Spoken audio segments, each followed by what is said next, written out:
네, 안녕하십니까. 이번 시간에는 부활론 70번 육신의 부활에 대해서 여러분과 함께 공유하도록 하겠습니다. 네, 많은 사람들은 지금까지 인간의 타락으로 인한 죽음은 육신적인 죽음도 포함한다고 믿어왔습니다. 네, 그렇습니다. 네, 결론적으로 부활의 성서적인 의미는 육신이 생물학적으로 다시 태어난다는 것이라고도 해석되어 왔죠. 네, 보십시오. 이미 죽어진 사람이 다시 이렇게 육신으로 부활한다. 썩어서 없어지고 원소화되었던 우리 육신이 다시 살아난다는 것이죠. 그러나 창조 원리에 따르면 인간의 육신은 늙어지고 수명이 다하면 먼지로 흙으로 돌아가도록 창조되었습니다. 네, 그렇습니다. 육신적인 죽음은 하나님의 창조 본연의 계획의 일부이지요. 네, 사탄을 중심으로 해서 아담 헤아가 사이기를 잃어버리고 악의 자녀로 번식하였습니다. 타락으로 인해서 하나님으로부터 영적으로 분리된 것이 바로 영적인 죽음인 것을 우리는 알았습니다. 네, 그렇습니다.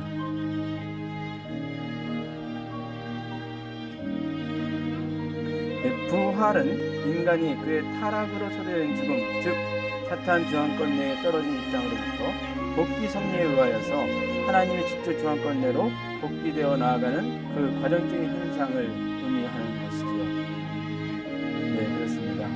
사탄 주황권으로부터 하늘 부모님의 사랑의 주황권으로 복귀되어가는 그 과정적인 현상을 부활이라 합니다. 네, 하나님의 중심으로 새로운 아담, 새로운 해와 되어서 새로운 하나님의 선의 사역을 이루고 자녀, 가정, 사회, 세계를 이루어가는 과정을 우리는 부활이라고 표현합니다. 죽음으로부터 생명으로 가는 과정적 현상. 보십시오. 타락한 가정과 부활된 가정을 비교해 보도록 하겠습니다.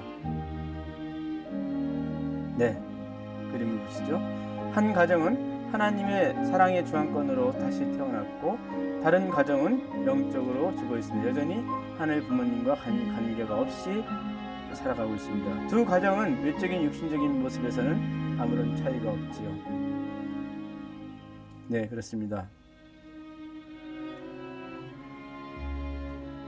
하나님을 중심으로 해서 마음과 몸이 하나 된 개성완성한 인간, 예수님께서는 창조 목적을 완성한 인간으로 오셨던 것이 사실입니다. 이것은 우리 기독론에서 이야기하겠습니다. 그러나 외형으로 본 예수님은 타락 인간에 비하여서 아무런 차이도 없었습니다. 네, 그렇지요. 만일 예수님에게서 다른 면이 있었다 한다면 예수님 당시의 측근자들이 예수님을 믿고 따르지 않았을 리가 없지요. 네, 그렇습니다. 네, 선악과를 따먹은 날에는 정령코 죽으리라 하신 창세기 2장 17절에 하늘 부모님의 말씀대로 선악과를 따먹고 타락한 아담 헤아는 죽었던 것이 사실입니다. 그러나 아담 헤아에게는 내용적인 아무런 변화도 일어나지 않았습니다. 변한 것이 있었다면 하나님의 말씀을 거역하는 것에 따른 불안과 공포로 인하여서 순간적으로 그들의 얼굴색이 변한 정도였을 것입니다. 마찬가지로 타락된 인간이 선악과를 따먹기 이전의 인간으로 다시 산다, 부활된다 하더라도 그 외형상에는 아무런 변화가 생기지 않습니다. 네, 그림을 보세요. 육신과 영인체. 타락 인간이 부활로 인하여 하나님의 주관을 받게 되면 필연적으로 그 심령의 변화를 일으키게 되지요. 네, 그렇습니다. 네, 인간의 육신. 이와 같이 심령의 변화에 의하여서 우리 인간의 육신도 사탄이 요구하는 전으로부터, 즉 사탄이 살고 있는 집으로부터 하나님이 계실 수 있는 성전으로 사실상 성화되어 갑니다. 네, 그렇습니다. 네, 그림을 보시죠. 네, 육신과 영인체, 육신은 햇빛과 공기와 음식물로 생명 요소를 돌려주고 사는 형성받는 것이죠. 네, 부활된 영인체는 육신에게 하나의 요소를 돌려주게 되었으니 이를 바로 생명 요소라고 합니다. 예. 육신으로 받는 것은 생명 요소요, 영인체로 받는 것은 생영 요소다. 그러한 사람들은 그들의 육체에 있어서도 많은 긍정적인 변화를 일으키지요. 선한 영인체로부터의 생명 요소를 받으면 육신의 변화가 생긴다는 말입니다. 생명 요소는 육신적인 질병도 없어지게 하는 등 긍정적인 새로운 힘과 무한한 기쁨을 느끼게 합니다. 이러한 내적인 심령의 변화는 육신을 성화시킵니다. 즉 사탄이 우글거리던 집에서 하나님께서 거하시는 성전으로 변화시킨다고 할 수 있습니다. 그렇습니다. 그림을 보시죠. 이것은 마치 악한 일을 위하여 사용하였던 건물이 하나님의 성전으로 사용하게 되면은 그림을 보시죠. 그렇습니다. 그 건물의 외형에 있어서는 어떠한 변화도 없는 것이지만 그것은 이미 성스러운 건물로 변화된 것과 마찬가지의 이치인 것입니다. 이런 의미에서 육신도 부활된다고 할 수는 있는 것이죠. 예수님의 무덤입니다. 예수님의 시신은 무덤을 떠나서 사라졌습니다. 그렇죠. 예수님께서는 무덤에서 육신적으로 일어나셨을까요? 모세와 예수님은 야곱의 전형 노정을 따라서 공적인 노정을 걸으셨습니다. 후편에서 이야기가 됩니다. 하나님께서는 야곱과 모세의 시신을 주관하였습니다. 야곱의 시체도 모세의 시체도 아무도 발견하지 못했지요. 예수님의 시신에도 같은 일이 이루어졌을 것을 우리는 알 수 있습니다.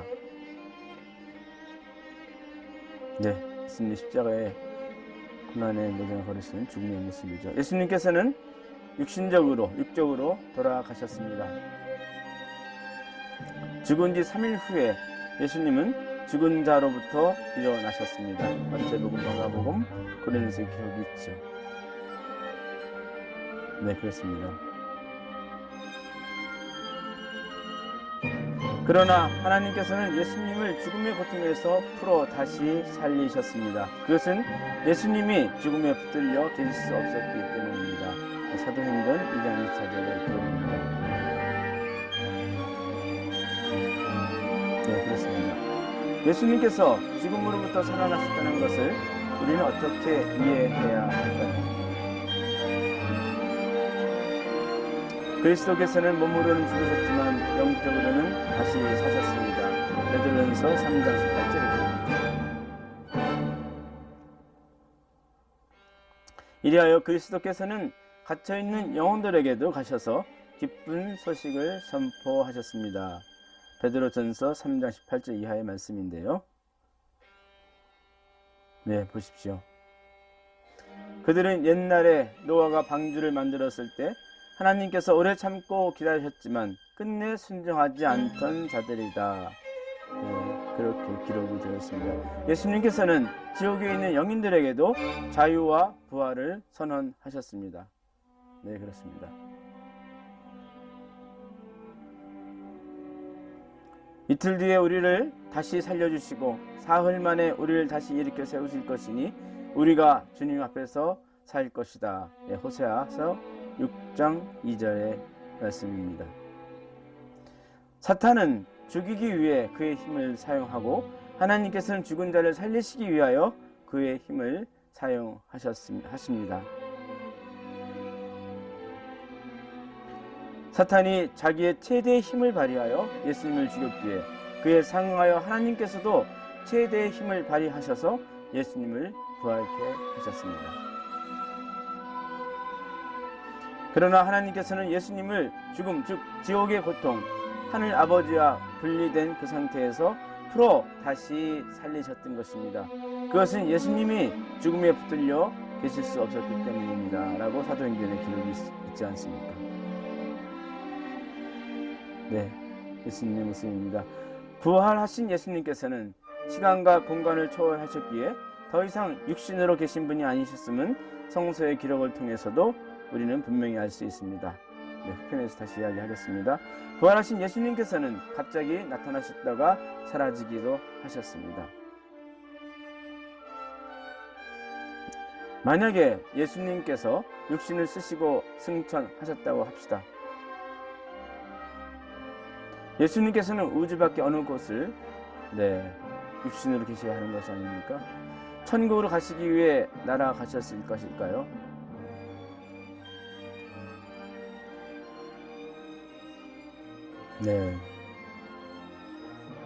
예수님께서는 새로운 육신을 가지신 것이 아닙니다. 예수님께서는 먼저 먼 곳 어딘가 육신적인 천국에 사시는 것도 아닙니다.